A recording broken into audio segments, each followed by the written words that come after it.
Hi friends, உங்களுக்காக ஒரு குட்டி மோட்டிவேஷன் சரியா? நீங்க எல்லாம் இப்போ நீட்டுக்கு ப்ரிப்பேர் பண்ணிட்டு இருப்பீங்க. இந்த நீட்டுக்கு ப்ரிப்பேர் பண்ணக்கூடிய ஸ்டூடெண்ட்ஸ்க்கு எல்லாம் இருக்கக்கூடிய ஒரு மிகப்பெரிய ஒரு பூஸ்டர் டோஸ் என்னன்னா, அவங்களோட கான்ஃபிடென்ஸ் லெவல், உங்களோட கான்ஃபிடென்ஸ் லெவல் தான் சரியா? நம்பிக்கை. இந்த நம்பிக்கை வந்து எவ்வளோ தூரத்துல நம்ம கீழே இருந்தாலும் நம்மளை மேல கொண்டு வரக்கூடிய ஒரே சக்தி இந்த நம்பிக்கைக்கு மட்டும்தான் இருக்கு. ஓகே, இப்ப பார்க்கலாம். நீங்க எல்லாம் நீட்டுக்கு தானே ரெடி பண்றீங்க. இந்த நம்பிக்கையை சிதைக்கிறதுக்குனே அதை வந்து சின்ன பின்னமாக்குறதுக்கானே நம்மளை சுத்தி நிறைய பேர் இருக்காங்க.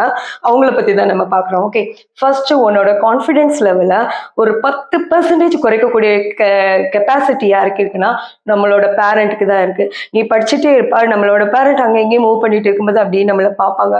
ஓ, இவனுக்கு கிடைக்குமா கிடைக்காதா, அந்த ஒரு ஃபேஸ் ரியாக்ஷன்லேயே நமக்கு தெரிஞ்சிடும். ஓகே, அவங்க ஏதோ நம்மள சந்தேகப்படுறாங்க அப்படின்னு. இது கான்ஃபிடென்ஸ் லெவலை ஃபர்ஸ்ட் கொஞ்சம் குறைக்குது. ஓகேயா?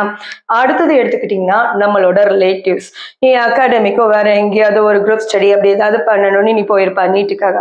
அப்போ உன்னோட ரிலேட்டிவ்ஸ் பார்ப்பாங்க உன்ன. ஓகே, நீட்டுக்கு ஒரு வருஷம் வேஸ்ட் பண்ணிட்டு இருக்கிறான், இவனுக்கு எங்க கிடைக்க போகுதுன்னு அப்படி உன்னை ஒரு மேலையும் ஒரு லுக், அது பாதி கான்ஃபிடென்ஸ் லெவலை உன்னை என்ன பண்ணிடும், கம்மி பண்ணி விட்டுரும். அடுத்தது பார்த்தீங்கன்னா முக்கியமா உன்னோட ஃப்ரெண்ட்ஸ்.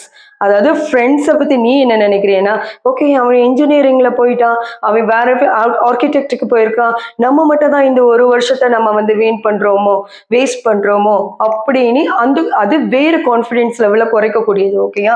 அடுத்தது பார்த்தீங்கன்னா நம்மளோட என்விரான்மெண்ட். ஓகே, இந்த சில ஃபேக்டர்ஸ், அதாவது அந்த நம்ம ஃபேமிலி சுச்சுவேஷனா இருக்கலாம், திடீர்னு ஹாஸ்பிட்டலைசேஷன் இருக்கும், அப்படி வேண்டிய டிஃப்ரெண்ட் ஃபேக்டர்ஸ் வந்து நம்மளை வந்து என்ன பண்ணும், புஷ் கீழே வந்து டம்ப் பண்ணி வைக்கும். ஓகே, இது எல்லாம் நம்மளோட கான்ஃபிடென்ஸை குறைக்கக்கூடிய சில ஃபேக்டர்ஸ். ஓகே, அடுத்தது இவங்க எல்லாம் என்னது கொஞ்சம் 10% அம்மா இப்படி பார்த்தாங்கன்னா அடுத்த நேரம் என் பையனுக்கு கண்டிப்பா கிடைக்கும் அப்படின்னு ஒரு மென்டாலிட்டியில இருப்பாங்க. பட் உன்னோட டோட்டல் ரிமைனிங் இந்த 60% குறைக்கக்கூடிய ஒரே ஒரு ஆள் யாருன்னா உன்னோட மைண்ட் மட்டும்தான். நல்லா கவனிச்சுக்க. இவங்க எல்லாம் என்னது ஒண்ணுமே கிடையாது சரியா? உன்னோட மைண்ட்ல கான்ஃபிடென்ஸ் லெவல் மட்டும் 100% இருந்துன்னு நினைச்சுக்க. நான் கண்டிப்பா வந்தே தான் தருவேன், நான் டாக்டர் தான் அப்படின்னு இருந்தேன்னா இவங்க பார்த்துறதும் ஒன்றும் செய்ய முடியாது, இந்த ரிலேட்டிவ்ஸாலையும் ஒன்றும் பண்ண முடியாது, ஃப்ரெண்ட்ஸ்னாலே ஒன்றும் பண்ண முடியாது, என்விரான்மெண்டல் ஃபேக்டர்ஸ்னால எந்த ஒரு ஃபேக்டர்ஸும் உன்னைய அடிச்சு கீழே தாக்கவே முடியாது. இதுக்கு எல்லாம் ஒரே ஒரு ரீசன் நினைச்சுக்க, உன்னோட மைண்டு தான். ஓகேயா?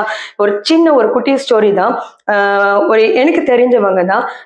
அவங்க ஒரு பிஸ்னஸ் பண்ணிட்டு இருந்தாங்க. திடீர்னு அவங்களோட ஹஸ்பண்ட் வந்து லாஸ் ஆயிட்டாங்க. ஓகே, அப்போ வந்து அது என்னன்னா சூசைட் அட்டெம்ப்ட் பண்ணிட்டாங்க.